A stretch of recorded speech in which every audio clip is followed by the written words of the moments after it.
The sun was shining brightly in the blue sky above the snow-capped mountains. The sun shone brightly in the blue sky above the mountains. The silence was broken by the sound of a hammer hammering a nail into the wall. After finishing, the owner of the hammer, who turned out to be some guy, looked at the result of his work with admiration. Standing in front of the beautiful building he had just finished constructing, he looked around and said that it should have been enough. The next moment tears appeared on his face, but they weren't tears of sadness or sorrow. They were tears of joy because he finally had his own restaurant. This happy crying guy's name was Ellison. He was a 9th grade Archmage, and the main character of this story. However, his story started much earlier, namely 15 years ago, when he was walking home from school as usual. He had always wanted to be a chef and was currently walking home to practice cooking. He went to high school where there was a culinary arts club. His biggest dream was to become a chef after graduation and open a small restaurant. However, his dream was not destined to come true, as it was crushed along with a truck, which was the last thing he saw. But to his surprise, his life was not over. When he woke up, he found before his eyes a landscape of a completely unfamiliar world. Trying to come to his senses, he sat up and wondered what this place was. However, as soon as he looked up, everything became clear. In front of him was nothing but a fantasy world from some novel. However, the place he was in was far from peaceful. Suddenly, a hand grabbed his shoulder and a man's voice called out to him. Frightened, Ellison turned around and saw a man with a backpack behind his back, who told him in a firm voice to pack, because if he didn't, he would die on the road. Not understanding what was going on or what the man was saying, he looked around. As it turned out, many people with backpacks behind their backs were going somewhere. He called out to the man who was leaving and asked him where they were. Thinking that the man was a stranger because of his clothes, he answered that the town was called Grake and was located on the outskirts of the Rurin Empire. Then he looked at the burning city and added that he didn't expect red dragons to appear in such a remote area. As it turned out, the world he had been summoned to had monsters, magic, and an empire that was currently at war with the dragons. This was not the most pleasant news for a man who just wanted to be a cook. However, since he had no choice, all he had to do was what humans were very good at, namely adapting and accepting the current situation as quickly as possible. So to begin with, he decided to think positive, and even if he was hit by a truck, he still had a second chance. Besides, he believed that the world couldn't be as bad as it might seem at first glance. Besides, he didn't have to join the army here, which was great news. Suddenly, the main character's musings were interrupted by the sound of hooves, followed by a man on horseback, who turned to everyone and shouted that they had received a decree from His Majesty. Taking out a scroll, he loudly began to read the decree, which said that the fate of the country was in their hands, since there was no place left to escape from those damned dragons. Despair appeared on the faces of some of the people listening. The man continued reading, saying that now it was their turn to stand up for their country. Hearing this, people raised their hands to support him. Raising his hand, the man shouted loudly, saying that the king was ordering, "Let us fight, in the name of the night." In the middle of the crowd of shouting people who were ready to give their lives for the empire, there was a guy who stood out not only because of his strange clothes, but also because of his eyes, which were filled with despair. On the day he was summoned, the Rurin Empire was in crisis because of the Dragon War, and because of that, the military power provided by the mercenaries was not enough. As a result, the government had to recruit for military service.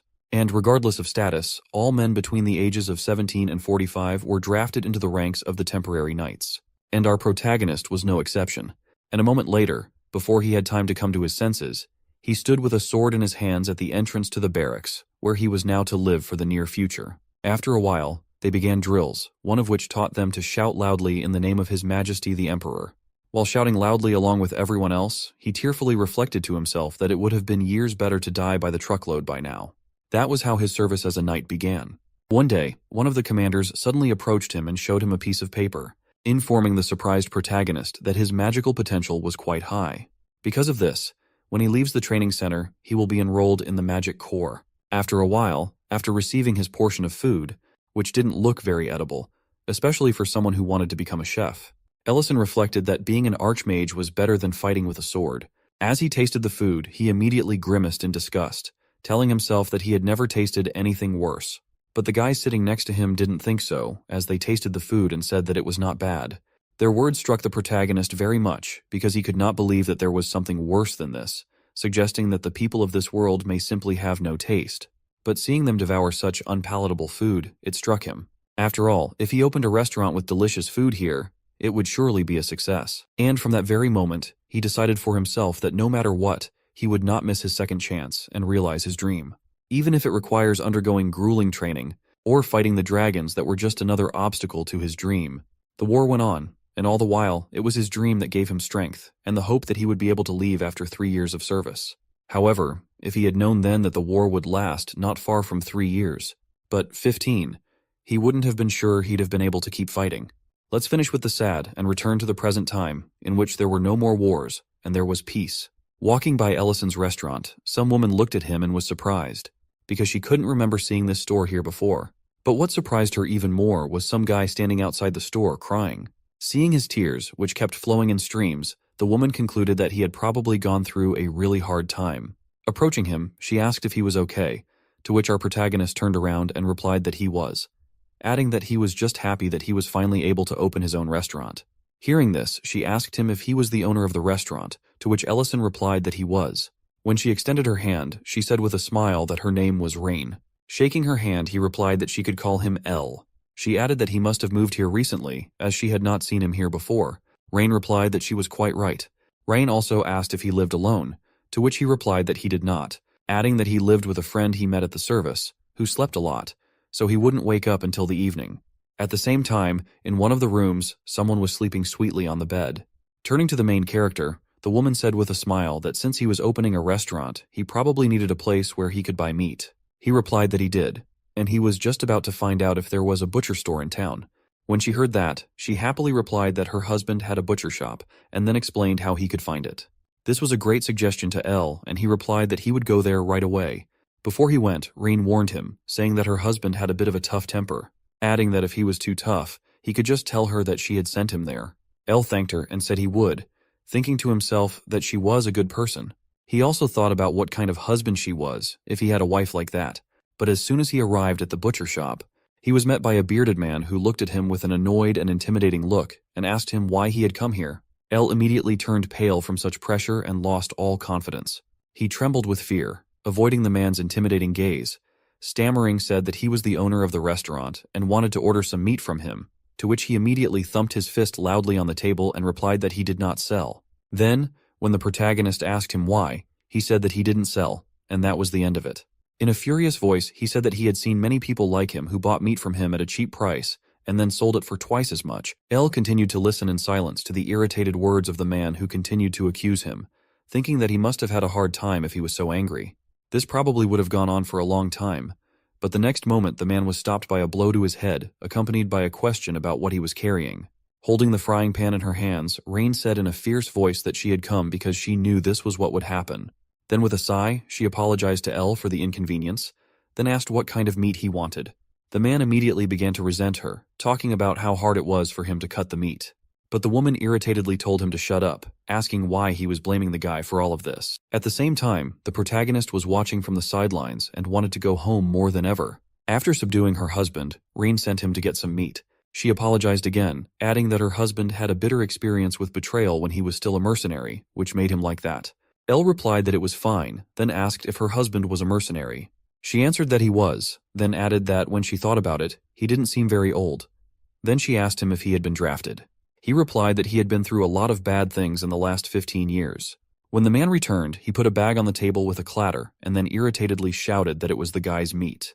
Upon opening the bag and seeing the contents, the protagonist awkwardly asked if it was the meat he had been promised. The man laughed evilly and replied that he thought he would give him the precious Bellerin meat, adding that he would only supply it to restaurants that he approved of. At the same time behind him, his wife took the form of a demon, exuding a murderous aura. The unsuspecting man, seconds before his death, told the protagonist that he should make a delicious meal out of this meat, adding that if he didn't satisfy him, he wouldn't see a single bite from then on. Mr. Knoll proudly announces his sophisticated taste for exquisite and delicious cuisine and warns Elle to brace himself for what is to come. Lost in his thoughts, Elle becomes the target of Mr. Knoll's mockery, with him suggesting that Elle might be getting scared of him already. The mockery continues until Mr. Knoll is unexpectedly knocked out cold by his wife, Rain, with the frying pan. She reassures Elle by describing her husband as a tough guy and the hit from the pan won't injure him at all. She advises him to ignore the mocking words, assuring him that Mr. Knoll was simply joking and he doesn't have to do as he says. However, Elle brushes off the mockery, expressing his willingness to cook for Rain and Mr. Knoll. Surprising Rain, Elle accepts Mr. Knoll's challenge and invites both of them to join him for dinner at his restaurant in the evening. He promises to create a delicious meal that would surpass any skepticism. Despite Rain's skepticism, Elle remains confident and pledges to whip up something mouthwatering. Rain decides to test Elle's culinary skills by offering him some Bellerin meat, but Elle declines, insisting that the meat he gets is enough. Confidently, Elle pledges to create something delightful, but Rain warns him that the meat in the sack is just ordinary wuba belly fat, which is the local term for pigs in this world. Livestock has different names in this world, with cows called wuka, chickens called palenkyu, wolves called Bellerin, and pigs known as wuba. Back at his restaurant, recognizing the quality of the pork belly, Elle understands why Mr. Knoll took pride in such top-notch meat. Despite the locals considering palenku a luxury ingredient, Elle feels they didn't truly appreciate the allure of the meat in front of him. Seeing the pork belly, Elle decides that grilling is the best way to savor it. With a flick of his hand, he conjures a ball of flame, starting a fire for the grill. Meanwhile, as Rain and Mr. Knoll are heading toward the restaurant, the couple engages in a heated discussion about the events at the butcher shop. Rain questions her husband about the need for approval when selling meat to a restaurant, wondering when he adopted such a fancy principle. She expresses her belief that Elle seems like an honest and kind newcomer who deserves to be treated nicely. Mr. Knoll defends himself, stating that Rain has only met Elle that morning, and she couldn't possibly know Elle's true personality so soon. Rain, slightly irritated, counters Mr. Knoll's perspective, suggesting that rather than being deceived with both eyes open, he should consider that other people's eyes are more accurate. She sees through Mr. Knoll's excuse of checking Elle's skills and points out that he is merely testing Elle's sense of responsibility. Her words made Mr. Knoll silent, realizing she had a point. Attempting to save his pride, he claims to have a discerning palate, questioning Rain about what would happen if Elle's cooking skills fell short of expectations. In a flashback, we see a humanoid monster with razor-sharp teeth giving out a deafening scream. A knight struck hard by a massive club falls to the ground. Another knight, realizing the overwhelming numbers, orders for a retreat. In the chaos, a soldier trapped under rubble cries out for help. A menacing monster raises its club, targeting the helpless soldier who continues pleading for assistance. Then, Elle steps forward, invoking the magical skill Thermal Blade. Light radiates from his hand, cutting through the monsters with blade-like precision. Even the rubble was reduced to pieces, providing an opening for the trapped soldier to be rescued. The knights, astonished by Elle's sudden intervention, greeted him with a mix of relief and respect, hailing him as a powerful mage, a great Archmage, cheering at his arrival and calling him Sir Ellison. In the present, Elle employs the same magical skill, Thermal Blade, not for battling monsters, but for an ordinary yet vital task. He casually uses it to slice the meat, ensuring the marinade seeps deep into every fiber as it is cooked. The surface moisture evaporates, promising a crispy texture for whoever savors it. Wiping his hands, Elle declared the meat ready. The doorbell chimes. The door creaks open, and Rain and Mr. Knoll are welcomed by Elle. They are asked to take a seat as he prepares to serve the dish. In a matter of moments, Rain admires the tavern, noting its cleanliness and orderliness. She praises the place, finding it appealing. But her husband remains unimpressed, dismissing it as merely clean and nothing more. Undeterred by Knoll's grumpiness, Rain pulls out her frying pan and requests him to be patient, assuring him that the food will be served soon, despite his stupid agreement. With slight nervousness, Elle is waiting in the kitchen. Mindful of the pork belly's natural fat, he lightly coats the griller with oil to ensure the meat won't stick. Placing it upside down, he muses that with more time, he could have prepared an even better dish. As the pork begins to sizzle, the delightful sound enhances the anticipation of the meal. Carefully frying the skin and adjusting the heat for even grilling, Elle adds a sprinkle of salt to enhance the flavors. He grills the meat thoroughly, cutting it into convenient serving sizes. Next, he prepares a vegetable salad, hesitating slightly as he considers the locals' unfamiliarity with the flavors. Despite this, he continues, incorporating various vegetables and a tangy dressing to complement the richness of the grilled pork belly. All decide to keep it simple, suspecting Knoll's meticulous taste might not appreciate unnecessary additions. Nicely plated, the salad and grilled pork belly are ready. Elle serves the food, and Rain is pleasantly surprised by its appetizing appearance.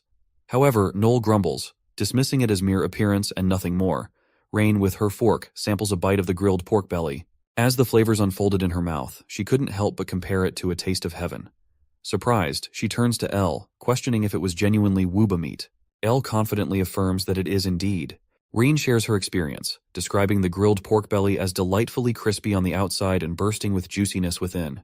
The refreshing aroma of the salad complements and balances the dish, a combination she never anticipated. Expressing her love for the food, Rain's praise brought a smile to Elle's face. Pleased with the meal, Rain promises to supply meat for Elle in the future so she can enjoy his cooking again. Elle thanks her and shifts his attention to Noel, inquiring about his meal. To Elle's surprise, only a few pieces of vegetables remain on Noel's plate. Rain, with an assertive tone, declares that the meat is gone. Elle, stuttering nervously, asked if Noel was satisfied. The response is a resounding no, accompanied by a table slam. Noel demands more meat loudly and insistently, but before he can escalate, a frying pan meets his head once again. Rain scolds him, advising that if he wants more meat, he should ask politely. Clearing his throat, Noel, somewhat conceited, states that Elle has passed his test. Among all the Wuba dishes he had tasted, Elle's was the best.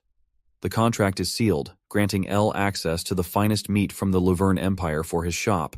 Elle chuckles with satisfaction, and Rain is glad that her husband has finally acknowledged Elle's culinary skills. The deal is sealed with a handshake, and Elle secures a reliable source of meat, ensuring a stable supply for his business. Noel, satisfied with the meal, orders another serving, marking what Elle considers a successful first day of business. Upstairs in a bedroom on the second floor, a black-haired girl stirs awake. The enticing aroma of delicious food flowing up from downstairs has roused her from sleep. It's evening in Great City. The suburb embraces a tranquil atmosphere. Elle, the owner of a recently opened restaurant, has smoothly settled into the rhythm of his new culinary venture. A week has passed since the restaurant's inauguration, and the warm reception from the customers fuels Elle's satisfaction. As the evening progresses, a polite customer places an order for 2 additional servings of the Wuba pork belly. With a cheerful smile, Elle happily fulfills the request. The plates are swiftly cleared and the leaving customers express their gratitude, praising Elle's culinary skills. A content smile crosses Elle's face as he bids them farewell, inviting them to return. With the day winding down, Elle, while wiping his hands clean, wonders if he should close up the shop. He notices that his condiments and spices, vital ingredients for flavorful dishes, are about to finish. Elle understands the significance of these elements in cooking, and a tinge of concern crosses his mind as he realizes pepper and other spices are running low as well. Yet, in this world, such spices and condiments are rare commodities not to be used freely. The quality and variety of these culinary essentials in his new world pale in comparison to the modern world he once knew.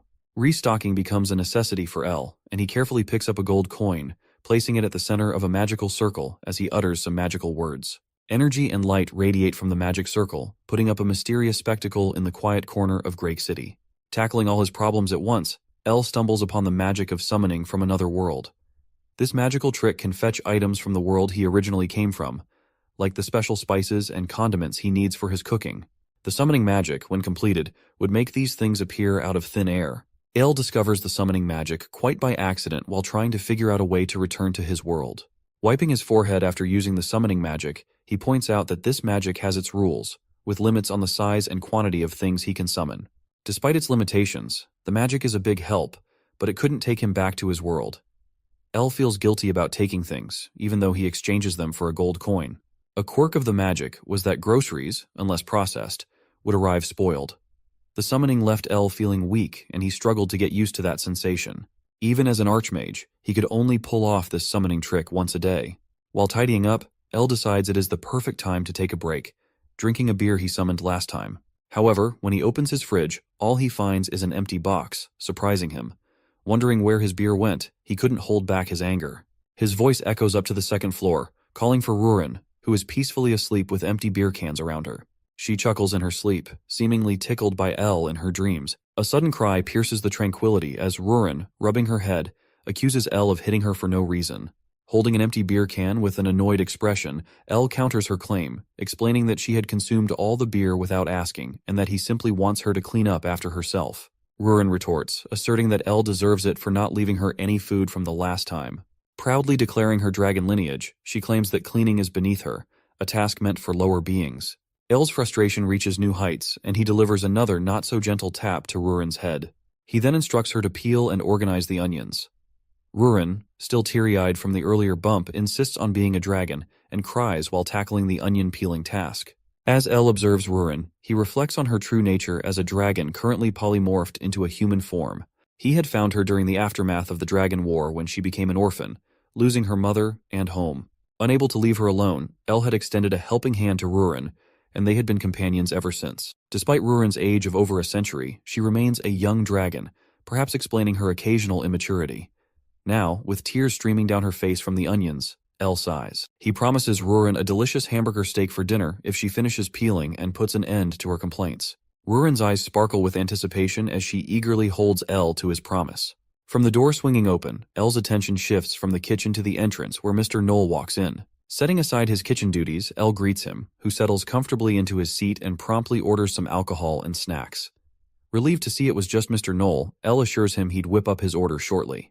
Realizing they are out of beer, Elle decides to offer a different kind of alcohol, which is soju. Grateful for a bottle he had summoned last time, he contemplates whether to change its container. Soon, a plate adorned with meat pieces and a bottle of alcohol finds its way to Knoll's table. Expecting a beer, Knoll is taken aback as he questions Elle about the liquid in the bottle, wondering if it is water. Elle assures him it isn't and encourages him to take a curious sip, introducing the alcohol as soju. Elle watches as Knoll, with a hint of skepticism, pours a cup and takes a sip. As Knoll savors the flavors while using a fork to nibble on the meat, Elle observes with satisfaction. To Elle's delight, Knoll enjoys the unconventional drink and snack pairing. Knoll describes the soju as initially bitter but ending with a sweet note that complements the meat perfectly. The side dish, now elevated with soju, possesses a unique charm, distinct from a salad he had eaten last time.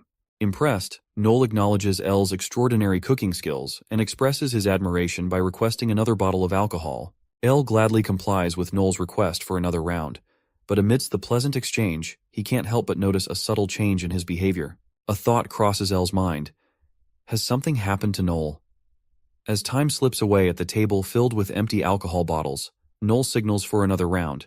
Concern etches across Elle's face. He warns Knoll about excessive drinking, emphasizing the high alcohol content of the beverage. Ignoring the caution, Knoll, with a red face, insists on another bottle, expressing the desire to drown his sorrows in alcohol. Worried, Elle presses Knoll for an explanation of what has happened to result in such a drinking spree. Knoll, with a gloomy tone, utters his wife's name, Rain. He harbors suspicion that Rain might be unfaithful. Taken aback, Elle listens intently as Knoll begins recounting the unsettling events. Rain would frequently dress up and leave, claiming it was for a short while. This has become a recurring pattern, and troubled by suspicion, Knoll decided to follow her one day. His body trembling with anxiety as Knoll continued his narrative, his fist colliding with the table, revealing the heart-wrenching truth. Rain, it seemed, was meeting a man from her past, a comrade from her mercenary days. This man, once a close friend of Knoll, had vanished when Knoll opened his butcher shop. Now, it appears he was probably hanging out with Rain, perhaps too ashamed to face Knoll. The distressing revelation deepens as Knoll discloses that Rain had gone out again, even outside the usual monthly patterns. With a shaking fist, Knoll grapples with the belief that his wife no longer cares for him. Elle, absorbing the weight of Knoll's pain, could only listen as the tale of heartbreak unfolded. Elle extends a comforting hand to Knoll, urging him to take a moment and gather his emotions. Elle emphasizes that drowning sorrows in alcohol wouldn't solve the underlying problems. In a rushed response, Knoll admits his struggle to face reality without the numbing effects of alcohol. He chuckles ironically, confessing that despite the heartache, he still loves Rain deeply. The weight of the situation brought Knoll to tears. He bites his trembling lips, unable to face life without Rain. In desperation, Knoll turned to Elle for guidance. With a steadying tone, Elle suggests leaving the matter in his hands. Puzzled, Knoll questions Elle, acknowledging that he hadn't known Rain for long. Elle offers reassurance, sharing his belief that Rain might not be the type to cheat, asking Knoll for patience. Meanwhile, in the kitchen, Rurin continues peeling onions, tears streaming down her cheeks. In frustration, she mumbles that Elle is an idiot. Dressed in his mage outfit, Elle enters the kitchen and calls for Rurin to stop the onion peeling. Curious, Rurin inquires why, and Elle mentions that there is a task at hand. Despite initial reluctance, Rurin agrees to accompany him. As the night takes on a festive air, the town bustles with activity. Elle and Rurin find themselves on a rooftop, observing a lively restaurant. Rurin innocently remarks on the crowded scene in other restaurants, unknowingly hurting Elle's feelings. He points out the general vicinity where Rain might be. Scanning the restaurants, Elle spots Rain accompanied by a man, and a realization strikes him. This might be the colleague Knoll mentioned earlier. Elle, with a suspicious gaze, calls Rurin over and discreetly points towards Rain and the man busy in conversation at a corner table. He entrusts Rurin with a peculiar task, to eavesdrop on their exchange. Rurin, always willing to strike a deal, negotiates with Elle. In return for her cooperation, he promises her a serving of his delicious hamburger steak and vows not to demand any additional ingredients for his culinary ventures. Elle, a man of his word, guarantees 2 hamburgers if she agrees. Rurin, nodding in compliance, sealed the agreement. As Rurin turns her attention to the unfolding conversation between Rain and the man named Mint, she overhears Rain's inquiry about whether they should disclose their association to her husband, Mr. Noel. The mention of Noel reveals an underlying concern. He seems troubled and suspicious due to Mint not visiting the butcher shop. Mint, in response, offers a perspective on Noel's personality. He suggests that if Noel discovers that he had helped the shop with money after Noel got scammed before, it would be Noel avoiding him, not the other way around. Elle, absorbing the snippets of conversation, couldn't help but contemplate the dynamics at play. Turning to Rurin, he seeks confirmation of the authenticity of what she has heard. Reassured by Rurin, Elle finds himself deep in thought, realizing that the unfolding narrative isn't merely a love affair, but a tale of intricate connections and unspoken bonds. Elle gracefully descends from the rooftop, signaling the end of Rurin's eavesdropping mission. With a confident air, he announces that there's no need to listen any longer. Rurin, left in the aftermath of Elle's departure, seeks guidance on her next steps. Elle, in response, suggests that she simply head home for the time being. Meanwhile, inside the restaurant, Rain engages in a conversation with Mint, expressing her frustration at the unfairness of her husband's misconceptions. In strides, Elle casually enters the scene and asks if he can join their discussion. Without hesitation, he aligns himself with Rain's sentiments, agreeing that Noel has gravely misunderstood their connection. Noel, in a drunken state still fixated on thoughts of his wife, witnesses the door swinging open at Elle's restaurant as Rain and Mint enter. An uncomfortable tension hangs in the air as Mint, slightly hesitant, greets Noel after a prolonged absence. Anger courses through Noel as he observes the seemingly close pair before him. Rain attempts to defend their relationship, insisting that they are victims of misunderstanding, but Noel remains unconvinced. In his frustration, Noel questions why, out of all people, it had to be Mint, someone he had trusted. In a fit of rage, Noel leaps towards Mint, his clenched fist ready to deliver a punch, accompanied by a furious cry calling Mint a bastard. The collision is halted by an unexpected magical shield that materializes, creating a protective barrier between Noel's fist and Ment's face. The wind stirs as the shield repels the force of the punch. Mint, bewildered by the sudden intervention, finds himself spared from Noel's wrath. Rain, too, is puzzled, but recognizes the shield as a product of magic. The unexpected turn of events leaves the trio in a momentary standstill. Elle quietly approaches from behind, calling out to Mint. He urges Mint to settle the misunderstanding rather than resorting to physical confrontation. With a basket filled with meat and vegetables, Elle asserts that violence won't solve the problem. He reveals that if Noel knew that it was Mint who provided the money for him to start his butcher shop, the situation might be diffused. Noel, caught off guard by the unfolding revelations, turns to Elle seeking an explanation. Elle, adopting a peacemaker stance, invites them to sit down and talk as he begins to prepare some food. Reflecting that a heartfelt conversation might be the key to resolving their issues, Elle arranges all the ingredients with care. Contemplating the healing power of a warm meal and considering Noel's day-long drinking spree, he decides on preparing shabu shabu, a comforting dish. Drawing from Rain's gift of Bellerin meat, he skillfully cooks up a variety of sauces, infusing them with the flavors of soy sauce, carefully strained anchovies, and a touch of MSG. In a brief span, the shabu shabu is ready, and Elle wipes his hands clean, hopeful that the conflict outside has stopped. As they gather around the table, Noel confronts Rain, struggling to grasp the reality that Mint was the benefactor behind his butcher shop venture. Rain, taking a deep breath, confirms the truth. She explains that after Noel fell victim to a scam and was left penniless, Mint came to their aid, offering the financial support needed to open the shop. The revelation hangs in the air, urging the trio to navigate through the complexities of gratitude, misunderstanding, and the bonds that tie them together. In the quiet rhythm of their butcher shop's newfound success, Rain diligently met with Mint every month, slowly repaying the debt that had jump-started Noel's business. The revelation hits Noel like a sudden storm. He couldn't face the truth as he fired back, questioning if the money came from the Lord's castle, repaying him for the scam. He turns to his wife, grappling with the possibility that everything is a lie. Mint, grappling with the weight of his actions, poses a question to Noel if he would have accepted the money if he knew it came from Mint. An apology followed, explaining that he couldn't be present on the shop's opening day, fearing it would seem like deception. Mint, oblivious to Noel's struggles, never imagined the depth of his friend's difficulties. Noel, in turn, had assumed Mint was saving up money for a peaceful retirement as a mercenary. The conversation hangs in the air as Elle, the mediator, arrives with a spread of food. Apologizing, he offered his advice, emphasizing that the vegetables shouldn't be boiled for too long or they might get overcooked, encouraging them to enjoy the meal while conversing. As Elle served, Mint, puzzled by the thinness of the meat, inquired about it. Elle clarifies that the Bellerin meat from Noel's shop is sliced thin for the dish, a soup where the meat is cooked directly in the broth. Amidst L's culinary guidance, Ment gets a serving of the soup. Pleased with the flavors, he laughs and urges Noel to try. Hesitant, Noel takes a sip only to be pleasantly surprised by the taste. Ment stirs up some old memories, asking Noel if he recalls the Perun battle. The recollection brings forward a vivid image of Noel sacrificing himself, taking a sword for Ment. The battle had lingered longer than expected, leaving them with a shortage of supplies and a watery soup as their sustenance. Ment recounts the day he managed to catch a wild Bellerin, only to collapse near Noel upon entering their tent. The soup crafted from the Bellerin was plain, the meat tough and pungent, yet, at that moment, it surpassed any other option they had. As Ment revisits these memories, he paints a picture of a shared past marked by sacrifice and sustenance. Noel, visibly moved, trembles as he responds to Ment. Ment echoes Noel's earlier question, reflecting on why he helped despite saving up for retirement. His revelation was simple. He had no grand plans.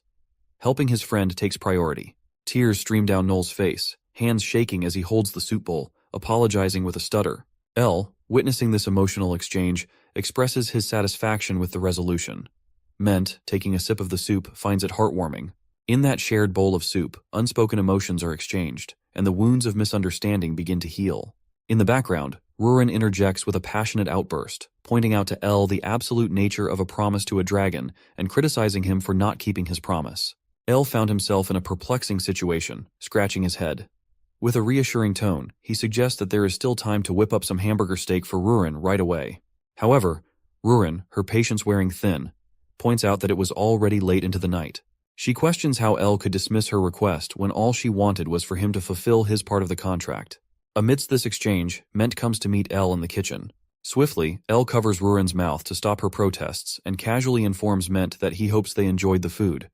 In response, Ment acknowledges the delightful meal, but directs to the reason for his visit. Ment discloses that his mercenary group has received a mission to escort someone important, and they wish to organize a dinner before embarking on their journey. He seeks L's agreement to host this celebratory gathering at his restaurant. Caught off guard by the unexpected request, L's surprise is evident. Contemplating the prospect of a group dinner for mercenaries, he weighs the unusual request. Palenku is a unique bird in this world, and is distinct from regular chickens due to its frequent changes in habitat, making it a rare and highly valued meat. L is frustrated by the difficulty of catching Palenku and considers burning the forest to obtain the prized meat for the mercenaries' dinner. When he asks Noel about Palenku meat, he is surprised, as acquiring it would be like finding a gold mine. Disappointed that Noel doesn't have any, L questions Noel's lost confidence, and Noel, feeling a pang of guilt, recalls hearing about Palenku sighting in the lemon forest.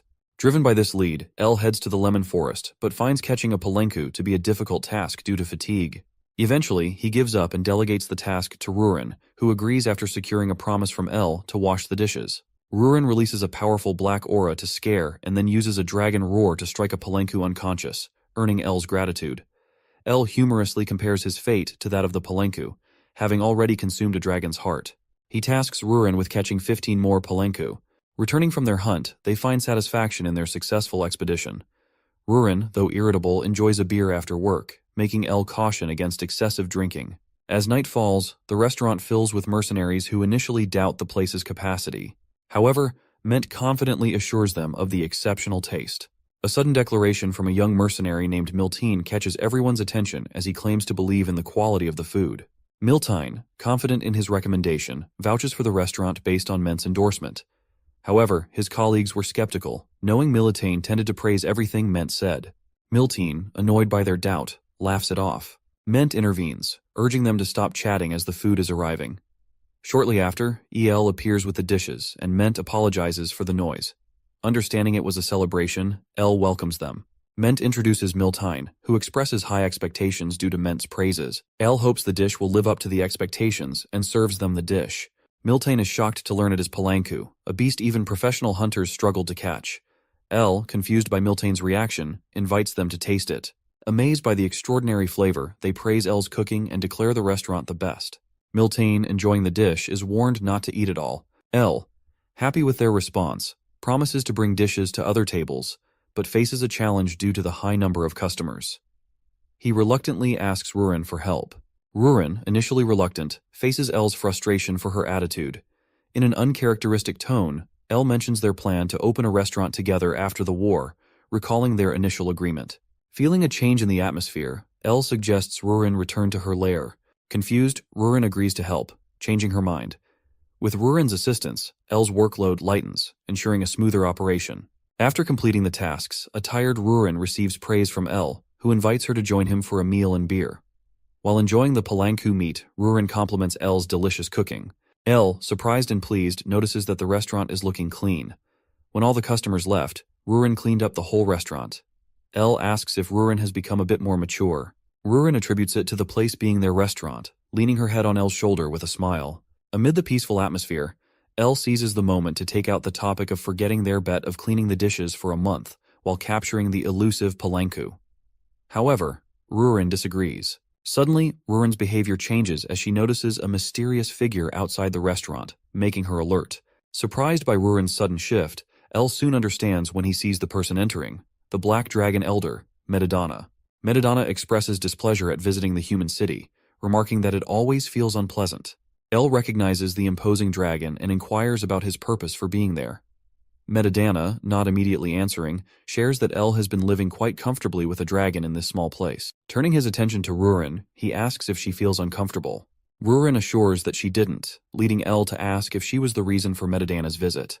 Knowing that no one opposes him about Rurin unless there is an argument, Metadonna confirms that Rurin is indeed the reason for his visit. However, Rurin asserts that she had chosen to stay with Elle even after he abandoned her. Metadonna expresses concern about Rurin's attitude, clarifying that he didn't abandon her, he simply arrived late. Elle interrupts, emphasizing the importance of the promise made. Dragons highly valued promises, and Metadonna acknowledges this, stating that he came to discuss the promise they made regarding Rurin. They had promised to entrust Rurin to him, but there is a hierarchy in the promise. The one who makes the promise holds priority. Elle inquires about the nature of this first promise. In the Black Dragon clan, dragons are considered adults upon reaching the age of 800. However, a dragon without its lair by that age becomes a ward and has to leave for the sacred lands. Rurin had been utilizing her mother's lair, which was unfortunately destroyed in the last war. As per the clan rule, when Rurin turns 800 next year, she must leave for the sacred lands. Breaking this rule is considered an act of war, but Elle remains unfazed. He confidently declares that he will carry out what he mentioned earlier, shocking Metadonna, who looks visibly angered. Elle, however, isn't intimidated, even though Rurin is feeling anxious.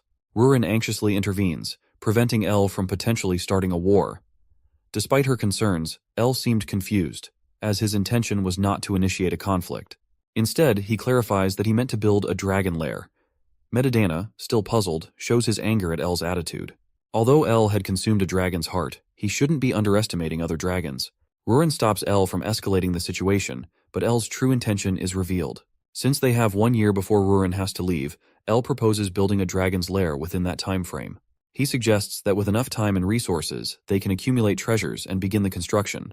Metadonna couldn't comprehend the sudden shift, thinking the problem had already been resolved. He leaves, stating he will return next year. Elle invites him, and the construction of the dragon's lair begins. A dragon's lair, essentially a luxurious cave filled with treasures, symbolizes a dragon's residence. Though customers kept coming to the restaurant due to rumors about serving palanku, Elle faced challenges due to the high number of customers. In a different scene, Noel is surprised in a forest, encountering several palanku perching on a tree. Elle explains his plan to supply palanku to Noel and become the exclusive butcher shop selling palanku meat in the empire, attracting numerous customers. Noel, astonished, inquires about catching them, to which Elle assures him not to worry, as Ment's mercenary group had already tasted some. Elle offers the palanku meat for free, intending to split the proceeds equally. Noel is surprised, questioning why Elle did the work of catching the palanku and why he would take only 50%. Elle casually dismisses Noel's concerns about taking only half of the sales, stating it isn't much profit anyway, and Noel could use the opportunity to sell other meats and buy his wife nice clothes. Although annoyed, Noel agrees to sell the palanku meat to Elle. However, Noel remains puzzled about how Elle managed to catch palanku, given their constant movement. His confusion turns into shock when he witnesses Elle casting a spell, erecting a giant barrier that covers the entire forest. Elle marvels at Elle's magical prowess, realizing it surpasses the abilities of someone who had only studied magic for a few years. Curious about Elle's true identity, Noel questions him, but Elle only claims to be a restaurant owner who retired from the army after the war, urging Noel to keep his magic usage a secret. Elle assures Noel that his plan will run smoothly the next day, with the barrier in place. The following day, looking at his empty restaurant, Elle laughs happily, relieved that no customers came. Rurin, however, questions if this is truly something to be happy about. Elle acknowledges the truth, admitting he hoped for at least 1 or 2 customers, but the lack of customers provided them with time to build Rurin's lair. Rurin asks if Elle will stay with her once the lair is finished, but Elle declines, planning to stay at the restaurant. Upset, Rurin suggests declaring war against the Black Dragon clan, but Elle calms her, assuring they would build her lair nearby. Despite her uncertainty, Elle urges Rurin not to worry and follow him. Elle's destination was the hill below his restaurant, as all the land there belonged to him. Rurin was content with the proximity of her lair, but notes the need for stabilizing barriers during construction to avoid damaging the restaurant. Elle asks Rurin to start digging, but he eventually decides to return to the restaurant, not willing to leave it empty for too long. Rurin is left speechless by Elle's decision to return to the restaurant, while Elle is shown enjoying the freedom of being alone in the sunshine after a long time. However, his solitude is short-lived when a young boy suddenly enters the restaurant. The young boy inquires if it is a famous restaurant, and Elle, while greeting him, downplays the fame, confirming that it is indeed a restaurant. The young boy has heard about the legendary palanku being served here, but Elle apologizes, explaining that they no longer sell it and suggests he visit Noel's butcher shop. Unwilling to do so, the young boy asks if there is anything else to eat. Elle, willing to accommodate any customer, invites him to sit and wait.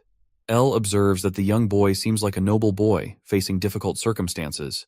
Although the restaurant didn't discriminate against customers, the only dish tailored to children's tastes is hamburgers, made with woka meat as a patty. Elle would mash the meat, add a little salt, bake it with bread, place the patty on top of vegetables, pour the exquisite sauce with onions, and finally add eggs obtained from hunting palankas. Despite not selling palanku, Elle has a different approach to the eggs, creating a hamburger fit even for a dragon. Serving the dish to the young boy, Elle explains that it was similar to a sandwich. The young boy, about to taste it, is interrupted by someone who appears to be his servant, accompanied by guards. The young boy's face turns pale as the servant reveals that they have been searching for him everywhere. Panicking, the servant questions why the young boy is in such a place. Annoyed by the servant's interference, Elle expresses his frustration, but the servant, now realizing Elle's ownership of the restaurant, inquires if Elle knows the identity of the person he just served. The young boy is the heir to the great city baron. Ignorant of this fact, Elle questions the problem, emphasizing that regardless of status, he serves food to all customers. The servant expresses annoyance at Elle's presumptuous attitude, while the boy is trying to defuse the situation and does his best to break up the dispute. Recognizing the tense atmosphere, the boy, also known as Diaren, decides to leave with his servant, ensuring to pay for his meal and apologizing for having Elle prepare the food without him eating it. Observing Diaren walking listlessly out of the restaurant, Elle grows more worried. After a while, Rurin arrives and informs Elle that they should take turns digging the hole since she admits she isn't strong enough and her hands hurt from digging alone. Elle, in his usual blunt manner, told her to stop whining and promised to dig the next day, as they had somewhere to go. Curious, Rurin asks where they are heading, expressing her hunger. Elle explains that they were going to the Lord's castle. Inside the castle, Diaren is seen lost in his thoughts, and he is surprised when a blue portal suddenly appears behind him, revealing Elle and Rurin carrying the ordered hamburger. Diaren, shocked by their sudden arrival and Elle's use of magic, is handed the parcel containing the warmed-up hamburger. Elle tells him to taste it, and Diaren eagerly prepares to do so. Although he has many questions, he decides to eat first. However, someone interrupts by knocking on the door of Diaren's room. Concerned, Diaren assures the person outside that everything is okay, but Elle is frustrated by the thought that they didn't even let Diaren enjoy his hamburger. In the next scene, we see that now Diaren is scared that what will happen now. Elle commands that he is the Lord's heir and baron, and they cannot refuse his orders, so be confident and say it was nothing. Diaren replies that they have never listened before and always ignored what he says. The knocking on the door gets more intense as we hear that Butler wants to come in. Rurin thinks how frustrating this is, and she screams it was nothing, so leave, and Diaren never ordered to come in. Everyone goes silent, even he person behind the door. Diaren realizes that she screamed in his voice instead of her own and thinks that they still won't listen to his orders. Person behind the door replies that he understands his orders and asks Diaren to call him if he needs anything. Diaren is put to shock when he hears what Butler said, and Rurin is angered that how pathetic this was. Ellison explains that he is a very superior person and he just have to establish his superiority himself, when suddenly Diaren kneels down to Ellison as he wants to make Ellison to be his teacher. Diaren is put to a confusion. Diaren explained that his mother passed away after giving birth to him and his father remarried shortly after, so he spent most of his time with his stepmother. His stepmother was a strict person and she told him to be careful of how he acts since he was a lord's son. Despite all of that, he still loved her and there were some good times as well. However, everything changed when his father became bedridden due to an illness and his stepmother never looked at him or talked directly to him at dinners or celebrations. Diaren further explains that he wanted to become a good lord, just like his father, but the servants tried to restrict his movements under his stepmother's orders. There was no one to talk to him, and everyone was ignoring him all the time. Since when it became like this, he thought he wouldn't be treated any better even if he inherited the title of a lord. Dairon's eyes light up as his thoughts are changed after today's events, and wants Ellison to teach him more ways to become a good lord. El is put to confusion as he states that he is just a restaurant owner, and Diran's this conclusion is a bit weird. Dairon explains that this has happened never before and that person would have entered if he had told him to leave. It is obvious that Diran lacks a lot of confidence, and it seems like he purposely suppressed his energetic and active personality.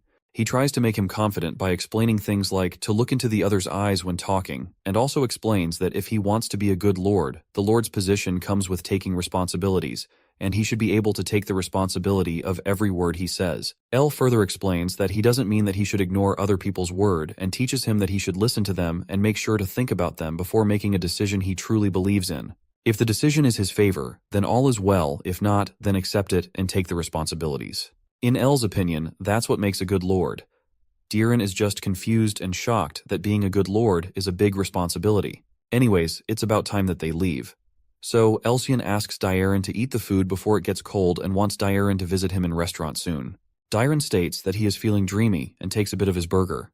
It seems that the burger is very tasty and delicious.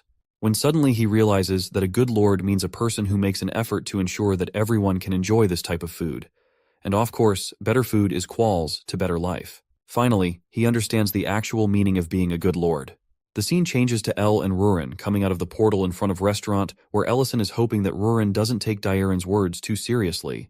To which Rurin asks why did he put so much effort into explaining him, and it seems like he cares a lot. Ellison, extending his arm with gold coin, explains that he did this as he got payment more than what the burger costed, and further explains that this coin is valued at around 100,000 runes. Rurin is a bit confused and knows that a regular hamburger costs 200 runes, so she asks if Dairon really gave him the coin in exchange of the burger.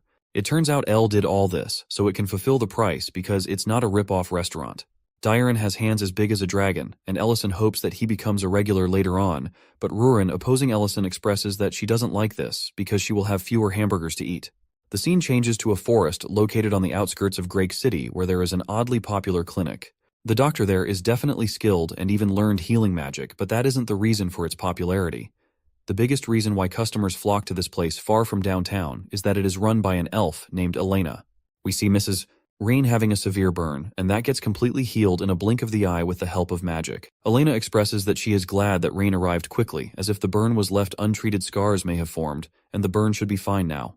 Rain thanks Elena and expresses that her skills are the best. But Rain notices that Elena is not looking so good, and asks if there is any problem, to which Elena replies that she has been thinking of going back to her hometown now. Mrs. Rain asks that why does she wants to leave.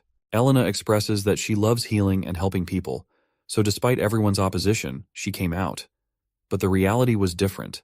People come to her not for treatment but want to meet the elf woman at all costs, rather than doctor, as her. As she expresses this, we see people peeking through the window.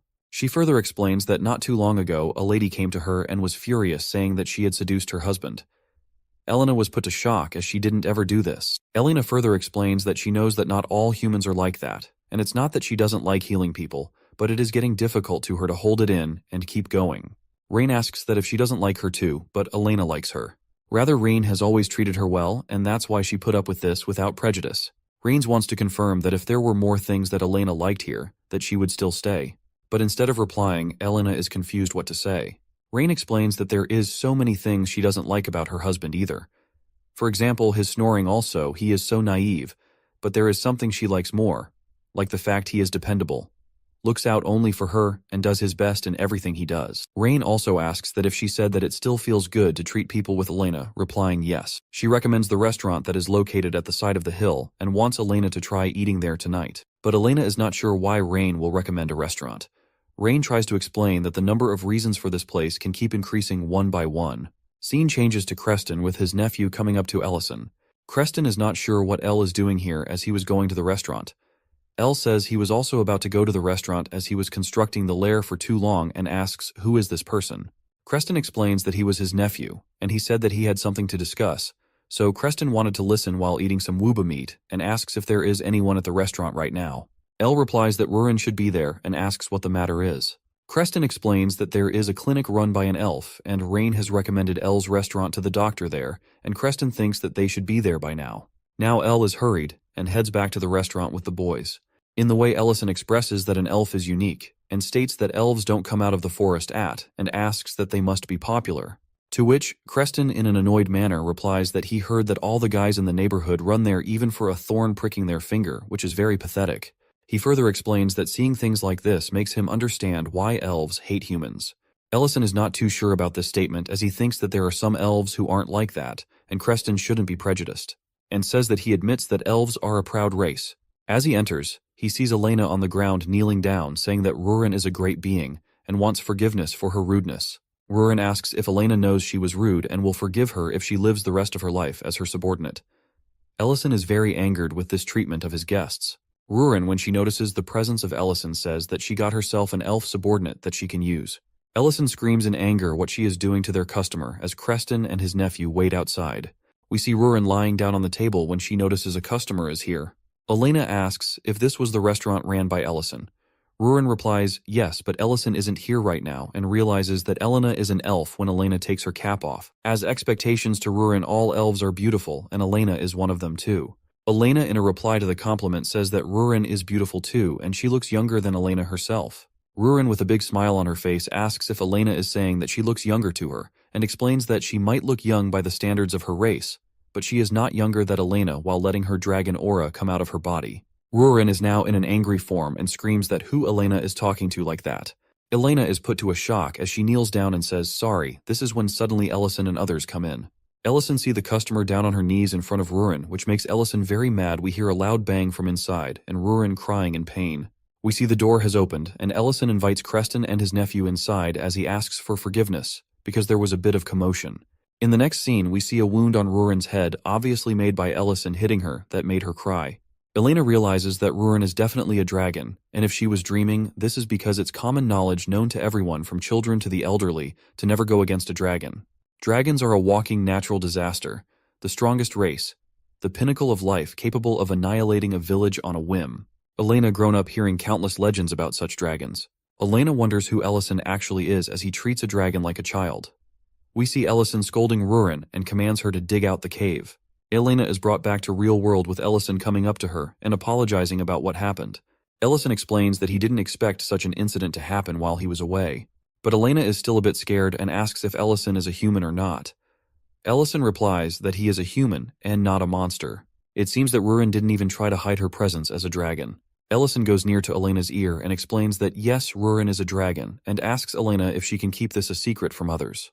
Elena is still scared from the incident and replies that she can keep it a secret as she has no intention of interfering with a dragon, and explains that she doesn't want to die yet. Ellison thinks that his first impression is bad as Elena thinks that he will kill her. Ellison asks who elf council member recommended by Rain was, and it turns out to be Elena, as we know. Hearing this makes Ellison think that his first impression is ruined even more. Elena confirms that with the ingredients here, Ellison can make delicious dishes. Ellison takes the order, which was anything without meat, as Elena clearly stated that she cannot digest meat in her body, and it was not about the belief. Also, Creston and his nephew in back order grilled uba belly fat. Ellison decides to make tomato pasta for Elena. Firstly, he fries diced onions, garlic, and mushrooms in a pan with olive oil. The mixture of these elements creates a delicious smell. Then he grinds the main ingredient, tomatoes, and strains them and pours them into the pan. At this time, he seasons with salt and sugar, adds various spices, and then simmer the tomato sauce on low heat to prevent it from burning. While evaporating the moisture from sauce, he prepares the pasta by boiling it for 8 minutes and saves the pasta water for later. Finally, he mixes the pasta and sauce, adds the pasta water to adjust the thickness of the sauce, and finally the tomato pasta is complete. He serves the dish to Elena, who is surprised to see such a delicious-looking dish. Ellison instructs Elena to eat it with a fork and also states that there are no meat products. Elena is surprised by the beautiful color of pasta, and she eats the food. In the next scene, we see that uba belly fat is ready and is served to the customers. Ellison asks Creston for how long he was waiting too, which Creston explains that he thought his neck would break while he was waiting. He asks Nellon, Creston's nephew, to try it as he seems sad, when suddenly Ellison notices Elena eating pasta while screaming that it is very delicious. She also screams that she has been eating raw vegetables only until now, while she was all in tears. After completing, she again screams that it was very tasty and amazing. But she notices that Elle was standing right there, and she is now ashamed of herself. Elle asks that if the pasta was liking to her taste. But Elena was still shamed, and was saying that she couldn't help herself doing that as her face turns red. Elle states that it's good if the dish suits her taste and hands her a handkerchief while doing so. He asks if she usually visit other restaurants or not. Elena explains that in the city she attracts too much attention, so she usually goes to small markets on the outskirts and buy ingredients to eat. It's not like that she never thought of eating proper meals at restaurants, but there weren't many options without meat, and when there were, they tasted bland. She has been wondering if cooking food was even necessary. Elle confirms this statement as he knows that people here don't use much seasoning, and it's quite rare for a restaurant to serve food other than meat, and which is well seasoned and cooked like everyone do here for meat.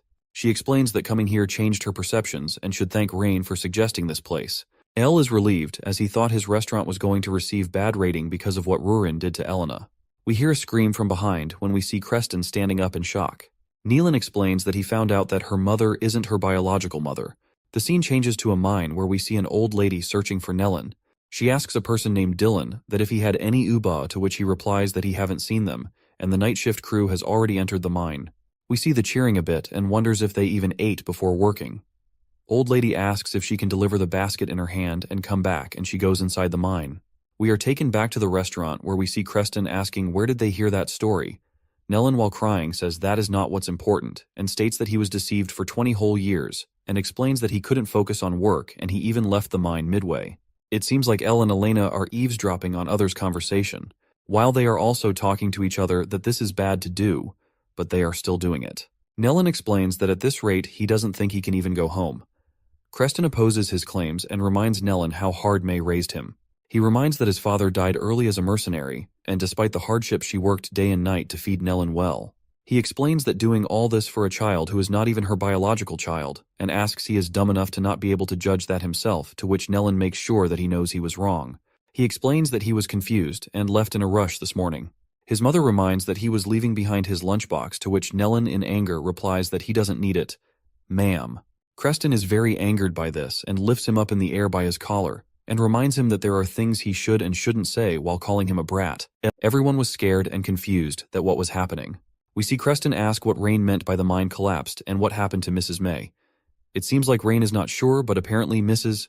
May went inside to find Nellen, and then the mine collapsed. Nellen becomes sad as sweat rolls down his face.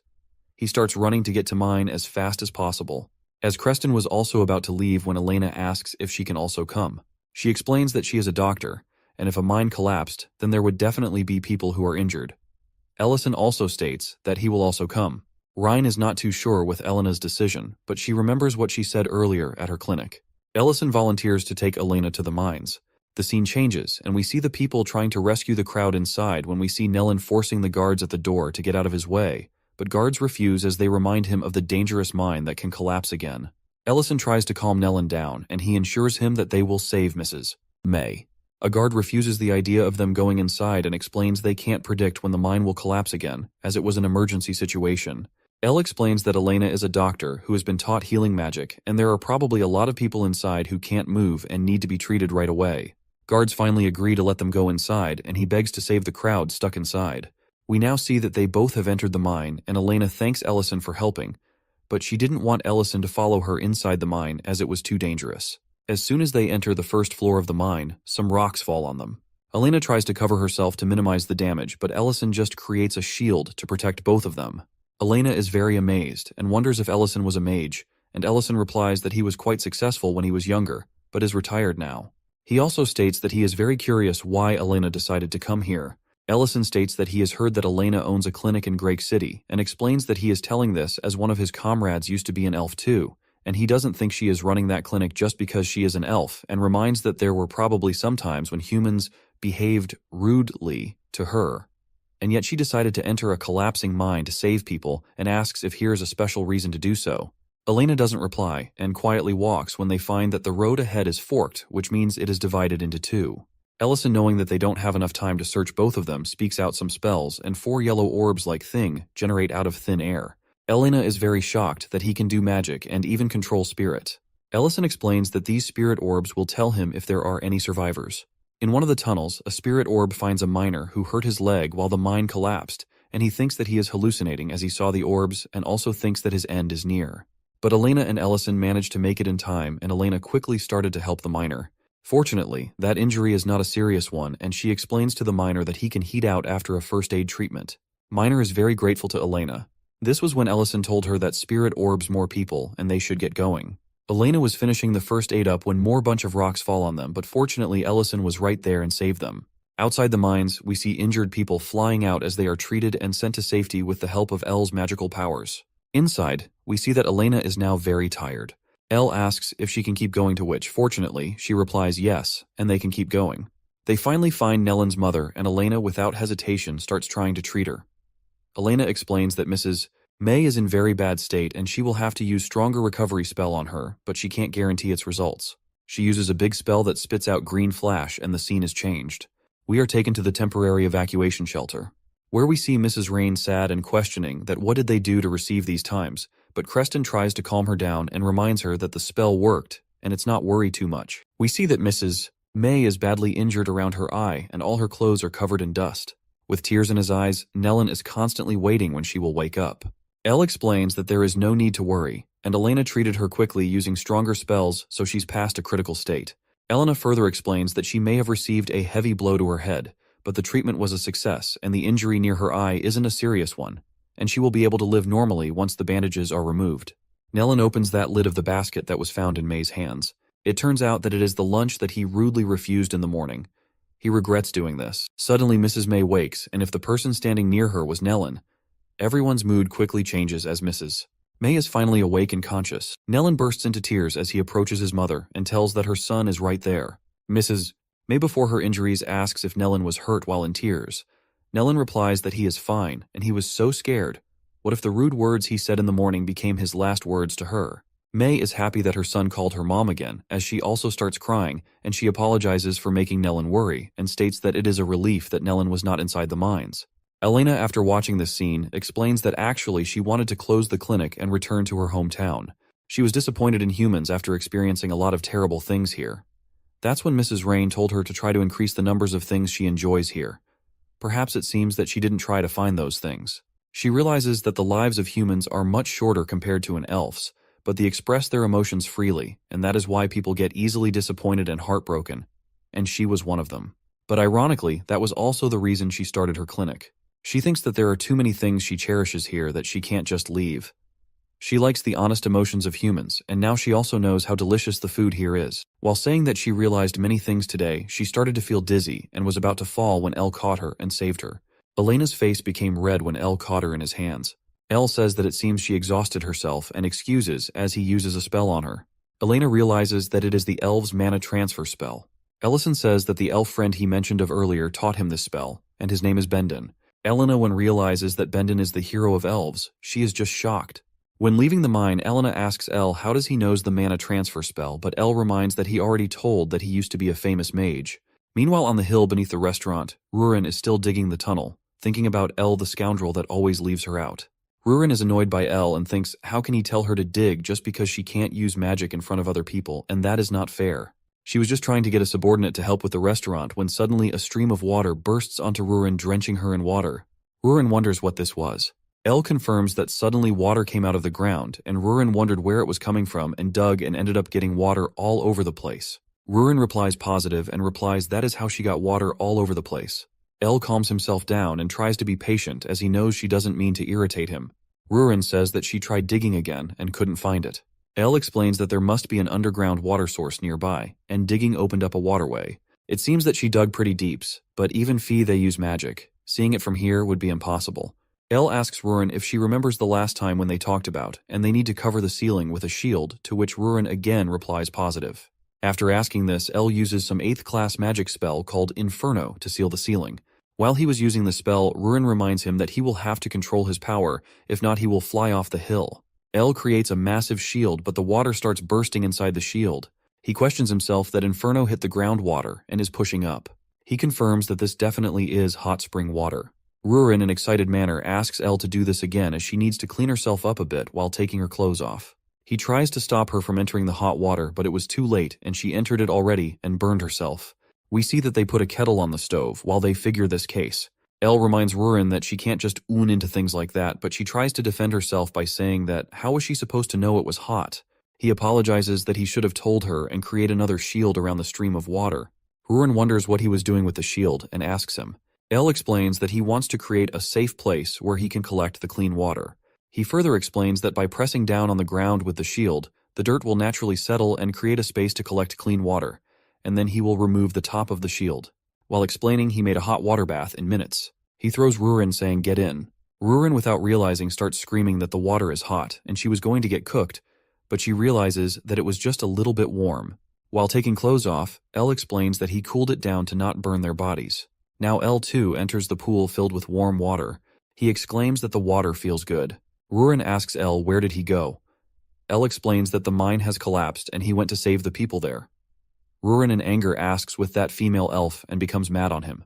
Elle tries to calm her down and explains that she was needed as he is not good with healing magic. Rurin, still in anger, says that is the reason he was so happy. Rurin exclaims that she had to dig these holes while he was at the mines and says that that part of her hates elves and other races too. Elle again tries to calm her down by saying that he hates everyone but her. Anyways, he grabs the hot water in the kettle and pours it in a cup. He adds cocoa powder and mixes it all up. He asks Rurin if she would like to have some. Rurin grabs it and asks what this was. Elle replies that this was cocoa, that he brought some along with the towels. Rurin tries it and realizes that it's sweet but delicious. Elle explains that cocoa is made by processing a fruit called cacao, and it looks simple powder, but it takes a lot of growing, fermenting, drying, roasting, pressing, and much more to make this. A lot of people worked hard so they could taste some of it. Elle expresses that he has the power to blow a mine, but even then, he couldn't save a single injured person. He can't even get simple ingredients for the restaurant with Creston. Even if he uses magic to create a large space here, he will eventually have to ask the dwarves to build a lair. While taking a sip of his cocoa, he explains that there may be difference in races, abilities, and personalities, but they shouldn't try to push everyone away because of that. Even a dragon can't take on the world alone. Rurin says that she understands and will treat him differently from the rest, as he is special to her. Elle tries to explain that that's now how it works, but gives up and tells her to take it slow. The scene changes to a time period of war when we see a person commanding someone to hold the position and don't get too close to the cliff's end. It seems that he was commanding young Ellison how to fight. He again commands him to back up as he was too far out while slashing a person who was attacking Elle. Suddenly, a person comes attacking from behind with a large weapon from behind that old man. He manages to stab him with his sword and tries to throw him off the cliff, but it doesn't quite work that way, as evil person take him as well in the cliff. Ellison saw his senior die before his eyes. The scene changes, and we see Elle putting together 2 wooden planks with nails and hammer. Elle closed the restaurant for today. Rurin asks why he closed up the store. Elle explains that they were drinking cocoa the other day, but they had no milk as he used it to marinate meat, and there only so little left over. Because of this, he is going to build a ranch so he can have a constant supply. Rurin gets confused as there is nothing. Elle says that they have to start from scratch. He explains that what they need is called Baraneric, and it's located downstream of Varent River. Elle asks Rurin to teleport to the Barent River, but Rurin can't technically do that as she can only teleport to the places she have been to, and she was able to track Baron Kid because she was tracking the scent that child left behind. Elle tells her to go by feeling, and he will tell her the direction and distance. Rurin exclaims that that is not how you use this skill, and still opens a portal to the point where Elle told. They arrived at the right place, and there are so many Baranerics there, but they seem to forget one thing, that they were high up in the sky, because it seems that the ground is lower here to the ground compared to ground at the restaurant. Rurin asks Elle to do something, but Elle points out that she is a dragon and questions that how can she be afraid of the sky and what happened to her wings. She exclaims that she would rather die falling than releasing her polymorph. While using some spells, Elle asks why does she hates her dragon form so much, but Rurin doesn't want to tell him the reason. They slowly make a perfect landing. Rurin realizes that the river is really wide, but Elle points that this was, and not a river. But Rurin, quickly taking her words back, says that she knew that. Elle knows that she always been like this and leaves the topic behind. Elle gives an idea that how about playing in the ocean after catching some Baranerics. Rurin's mind diverts as she liked the idea of playing in the ocean after catching Baranerics. Rurin asks that how much do they have to catch, which is about 10 Baranerics. Rurin also makes a bet that slower one has to do the dishes. Elle quickly taunts her that don't regret it afterwards, besides that there are not many dishes to do since the restaurant was closed. At the restaurant, it seems that Creston, Elena, and Diren are waiting outside the restaurant, and they all look very weak, as they had no food. Creston points that he has been waiting since the lunchtime. Diren also tells that he made up his mind to come out of the castle to find that it is closed. Elena questions that if he knows this place, and also tells that she hasn't eaten anything since breakfast for her pasta at this restaurant. Dyron explains that the owner of the restaurant that is Ellison is his teacher, and he came again because the food he tried last time was so delicious. But it seems like he is not here. Another portal opens, and after catching Baron Eric's and playing in the ocean, they are finally back at the hill next to the restaurant. Rurin says she can still taste the salt from the ocean water in her mouth. Elle asks if this was fun, to which Rurin replies that yes, this was fun. Also, Elle didn't know that Baron Eric's would ready to accept control and it would be so easy to catch them. Rurin explains that this was all thanks to Dragon's mind manipulation magic. Elle thanks Rurin and thinks this temporary fence should be enough for the cattle and he will just have to build a place for them to sleep, but he will make that later and proceeds to open the restaurant finally. He notices that Creston and Diran are waiting sadly outside the door of the restaurant for their respective food, but it seems that Elena was knocked out on the ground while waiting for the food. Creston realizes that Elle is finally back. Elle is shocked that they were waiting here for so long. Scene changes, and we see that all three of them now have their respective foods, and they exclaim that they finally feel alive again. Ellison asks what would they have done if he didn't come back today. Creston replies that there would have been 3 graves next to the restaurant because of death by starvation. It turns that Rurin is washing all the dishes, and I suppose that she was the slower one to catch the Baron Eric's. Creston asks where they have been all this time, to which he says that they were gone to catch some cattle, and Elle explains that he wants some milk produce. Creston supposes that he was the person building behind the restaurant and asks that how is he going to keep them, as he points out that he will need more hands when it gets busy in the restaurant. Elle obviously thought about this and expresses that he wants to hire some new people in his restaurant since someone needs to keep a constant eye on the meadow, and he will have to organize some job interviews as he can't just hire anybody walking out there. Creston, his excitement, says that Elle won't have need to worry about that, and explains that he heard the elves can find out what a person's intentions are, and the young master aka Diran will have to learn to find trustworthy people.